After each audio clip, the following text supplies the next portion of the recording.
Alright, because my E&L AIMS disassembly video did not show the complete disassembly of the stock, I thought I would do that now. So this is the body of the E&L AIMS. It has a Romanian side folding stock. And so in this video, I'll show you how to completely disassemble it. So you want to have a pair of pliers, you want to have a flathead screwdriver, and a 2.5 millimeter Allen wrench. And so first, there's two screws back here. I mean, assuming you completely disassemble your replica and you're left with the body and the stock. There's two screws right here. First is one that requires a 2.5 millimeter Allen wrench. That one is easy to unscrew. This one right here is one that requires a flathead screwdriver. That one's also relatively easy to unscrew. Put those screws off to the side. Now you're left with the stock.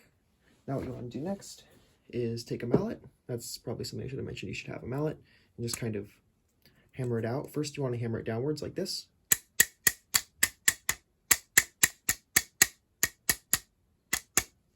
Then when there's this little gap right here, I think I need to hammer it a little bit downwards a bit more. Once you've hammered it down far enough, you can see this little ledge right here. You can start hammering it out. By doing that, I like to hammer just the stock. Eventually it'll fall out like that. Here's the body, you can put that off to the side. Don't worry about going hard on these parts. E&L makes very sturdy parts, and I mean, I'm planning on weathering mine, so I don't care if it gets scuffed up a little bit. So here is the entirety of the AIMS stock freed from the body. As you can see, it still works. Now we're going to take apart the stock. To do that, there's this little pin right here.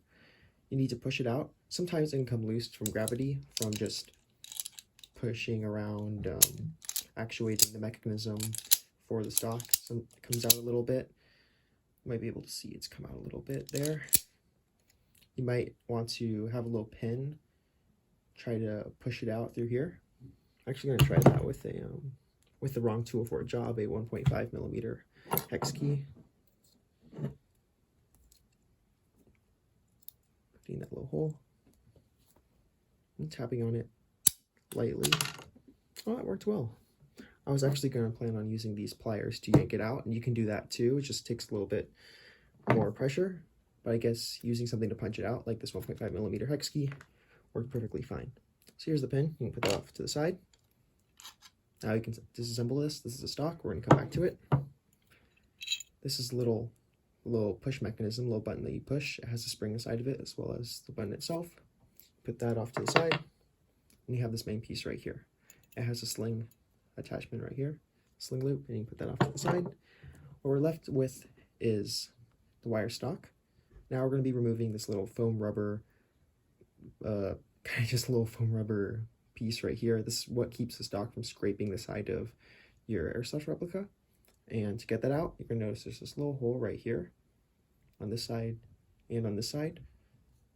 If you look underneath, it's a little hard to see on camera, but you'll find this little pin right there. What you want to do is you want to push this out. So I guess I'm going to use this flathead screwdriver. Probably not the right tool for the job again. Put it right here. And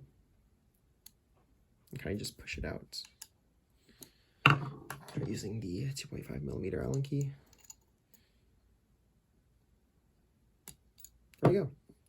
And just pushing it doesn't require too much pressure. Pushing it, and eventually this little pin will plop out. Put that off to the side. If you yank down on it, you can free this little rubber chunk. So now you have the AIMS stock completely disassembled. I'm not sure if I'm going to make a reassembly video. One thing to note though is, because I'm not sure I'm making a reassembly video, I want to make sure I note this. When you're putting the stock back together and you put this pin back in the body, make sure to actuate the folding stock, fold it in a couple times to make sure this pin fully settles. Sometimes it'll be like this where it's a little bit pushed up and it's not all the way down. You want to fold in the stock sometimes until it goes down all the way down like this. And with that, I think that's all I have for today. The AIMS stock is completely disassembled. Thank you guys for watching. Hopefully that clarifies a few things. If you have any questions, feel free to ask. I'll see you guys later.